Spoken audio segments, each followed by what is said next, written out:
Today I'm going to show you how to switch your internal hard drive over to an SSD without losing any of your data. Everything's staying the same as it is on your hard drive. All you're doing is switching to an SSD. First, what you're going to need is the SSD, a USB to SATA adapter, your laptop, a iFixIt kit or some other kit that has the 00 Phillips head screwdriver, as well as some torx bits. This torx bit is a TR6, but the iFixIt kit has everything you need for MacBook Pros. So let's get started. First step, go to Disk Utility. You're going to need an SSD, and you're going to need USB to SATA adapter. These are about 10 bucks online. Plug it in just like that, and then you're going to plug it in to your USB port on your computer. It should show up in Disk Utility, Initialize, go to Erase, exFAT for now. We'll just title it Untitled. Erase, Erase.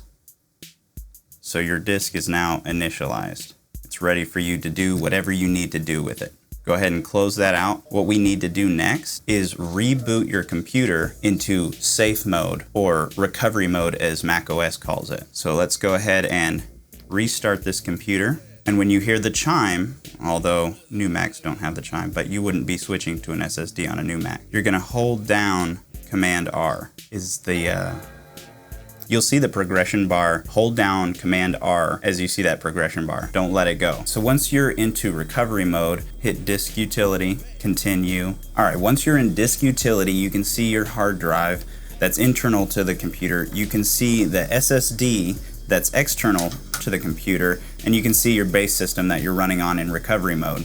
Let's go to the SSD. We're gonna hit Erase again. This time we're gonna go to Mac OS Journaled. Now you could have done this prior the first time. I just like going to exFAT because I feel it's a lot safer when you're initializing, but it doesn't really matter. Hit Erase, Erase. It's going to create a volume that can be imaged to onto this SSD. Let's go to the Restore tab. So basically in this really old recovery base system, you're supposed to drag the disk you want to image in the source and then drag the disk that you want to image onto into the destination. Not intuitive, except for the fact that they spelled it out right there and I didn't read it. All right, Apple, good on you. After you do that, hit Restore. Yes, Erase is fine. I would be remiss if I didn't tell you guys about the newer base system or BIOS of the MacBook Pros. SSD here, we have the hard drive we want to image. We go up to Edit, we hit Restore. It's going to ask us where we want to restore from. We want the hard drive and hit Restore, just like that. Now this is going to take about an hour depending on how slow and how bogged down your hard drive is and how much stuff you have on your hard drive. But we're going to go ahead and cut this. We'll come back later. We'll talk about how to take the hard drive out, put the SSD in. That's the easy part. This whole process is really easy. So I hope you guys get something out of this video. I'll be back in a little bit. All right, once that is done restoring onto this SSD, we're gonna go ahead and close out of Disk Utility and shut down the laptop entirely. Once you do that, unplug the USB cable that's leading to your SSD. All right, now that we've restored the hard drive to your SSD, we can begin to open up the laptop. Go ahead and flip it over, and let's open your iFixIt kit. Phillips head 00, unscrew all the screws around the outer perimeter. Once you have all those screws, or bolts rather, out of the back of the panel, you can start lifting the panel. It may be a good idea to go ahead and blow the dust out of your laptop. We're gonna stick with this 00 bit, take out these two captive bolts out of this bracket that's holding the hard drive in place. You don't have to worry about losing these screws because they're captive. And then this tab here will allow you to pick up the hard drive. You'll have to angle it to pick it up out of there. And watch this ribbon cable. There's a ribbon cable that's attached to the hard drive. Don't yank on that too hard. Unplug that. We're gonna need these mounts in order to mount the SSD in place of the hard drive. So we're gonna switch these little torx bolts into the SSD. This torx bit is a TR6. All right, now that you've got the mounts into the SSD, let's go ahead and put that ribbon cable on the SSD.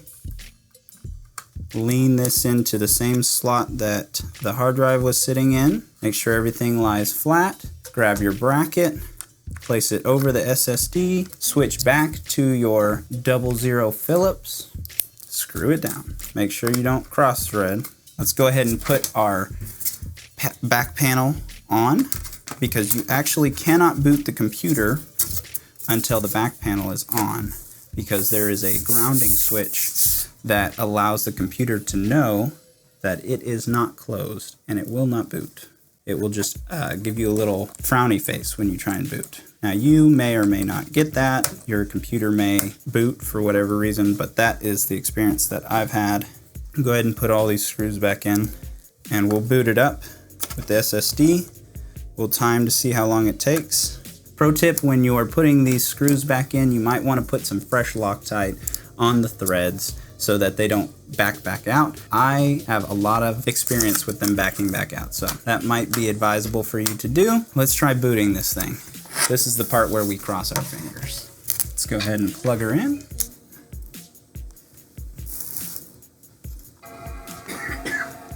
Now the first time it boots, it may take a while. It will boot up faster the second time you boot off the SSD. I think it's called memory training or something, but it should speed itself up the second time around. Already I can tell you it booted faster than with the hard drive. Yeah, it's responding much better. Now everything is as it was before. We haven't lost any data. So we are done. It worked. We're now on an SSD. Here's the hard drive. We're gonna go ahead and boot this a second time to see how much faster it is. I wanted to make this video so that you guys could see how easy it is to swap out your hard drive to an SSD, so you can feel confident that you could do it yourself and not get overcharged, because I've been quoted $150 to $250 just to simply swap out a hard drive to an SSD. All right, 47 seconds. That's actually really slow. Let's try that again. My computer boots under 20 seconds. I made several videos about this before, but that was wiping the computer completely clean and putting a fresh install of OSX on it. This is using the same operating system with all the same files, and you lose no information. You're up and running, you have no downtime. You just simply switch over to an SSD. 47 seconds, I guess. That's much improved from before, but that's still pretty slow. This is also a Intel Core 2 Duo CPU in here, so that's probably why it's slow anyway. All right, it's done. It is completely fixed up, ready to go with 8 GB RAM and an SSD.